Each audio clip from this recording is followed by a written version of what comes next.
My next guest is calling on a greater investment in the field. Deepy Sur is the CEO of the Ontario Association of Social Workers. Good morning, Deepy. Good morning. So broadly walk us through the main findings of your poll. Well, the poll told us a lot about the mental health of Ontario's people. In fact, 2/3 or 66% of Ontario women between the ages of 18 and 35, well, they're living with a mental health condition. And of those, 34% of the women believe they have an undiagnosed mental health condition, and another 32% say they've been diagnosed. This is very worrying for me, and we need to all sit up and take some notice.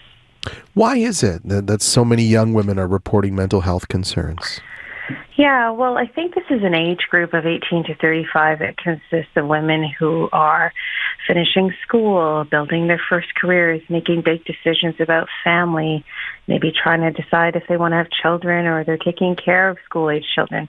They're taking on a ton of new responsibilities, all while they're experiencing financial pressures.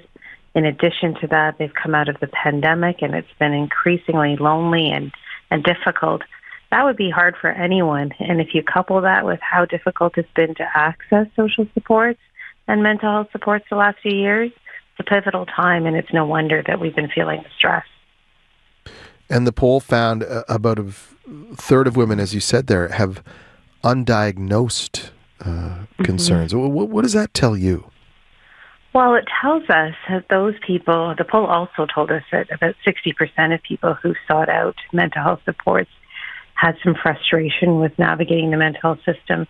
So it tells us that if people even wanted help and tried to reach out, they were incredibly frustrated with the experience.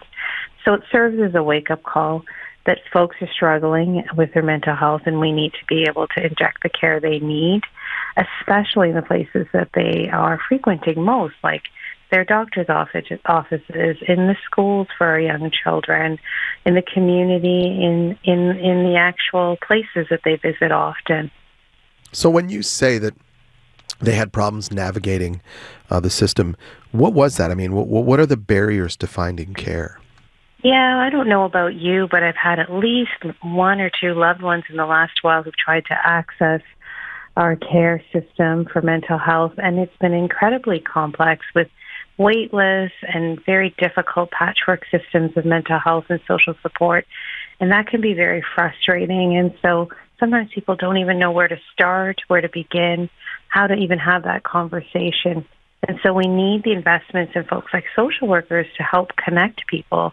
What people don't realize is that in addition to providing treatment and support and counseling, social workers are often the key to system navigation, and they help people get connected when they need it most.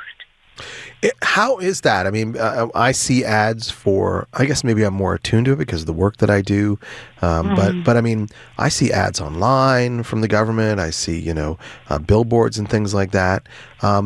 Is it just that people don't know where to start to look? Well, they may not know where to start. The truth is it's not as easy as just calling up a mental health professional. We need people to be able to meet them where they're at. So intervening early is incredibly important. So it means adding social workers in schools and hospitals and long-term care, primary care, community crisis shelters. This is where people are, and that's where the supports need to be. There's over 22,000 social workers in Ontario, but there's still a need that exists in order for people to be able to get the support at the right time, the right place. One of the other things the poll told us was that over a quarter of people still say their mental health has worsened over the last year, and that if they had the ability to have some help supporting them getting help, we know that they'd be able to better access that support for a better future. And I know that where we are here in Waterloo Region in Wellington County, I mean, we have a broad swath of urban and rural. How does where you live affect the mental health support that's available? Yeah, incredibly difficult if you are in rural or Indigenous or communities with vast geographies. It's very difficult to be able to navigate a system, even in an urban city, never mind when you've got geography as well. And I know that many of the folks that responded to the poll, over a large majority, actually said that They wanted to see a wide range of backgrounds and experiences from their providers. That includes language, ethnicity, cultural backgrounds, as well as diverse gender identities. And so it's incredibly important to also be able to meet the needs of where people are located geographically close to home. That means investments permanently in social work, care, and community-based mental health as well. So what else is the association calling for? Well, we want this government to be able to help fund us permanently. We're calling on the ability for us to be available where people need it most. We want to see that people have the ability to navigate the system, especially when it's complex. And so the solution is really injecting those system navigators, those connectors, the guides, the supports. And a lot of that exists within the role of like-minded professionals like myself and social workers across Ontario. We're spotlighting this week, Social Work Week. It's a profession's role in mobilizing mental health, and we want to be able to see that permanently as part of our system of care. Just before we let you go, Deepy, for people maybe out there right now who are struggling to find help, what do you recommend? Yeah, firstly, if you know someone who's in immediate danger or contemplating suicide, it's incredibly important to call 911 or head to your closest emergency department. But if in a time of crisis, you can also call Talk Suicide, Canada's hotline. I'll say the number 1-833-456-4566 for anyone that's listening.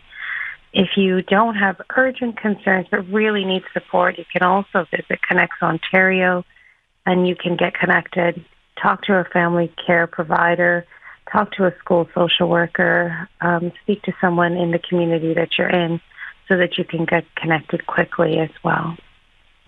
Thank you so much, Deepy. Thanks very much. Have a great day. You too. Deepy Sur is CEO of the Ontario Association of Social Workers. Today, the association released the results of an online poll looking at access to mental health supports. While it was a representative survey,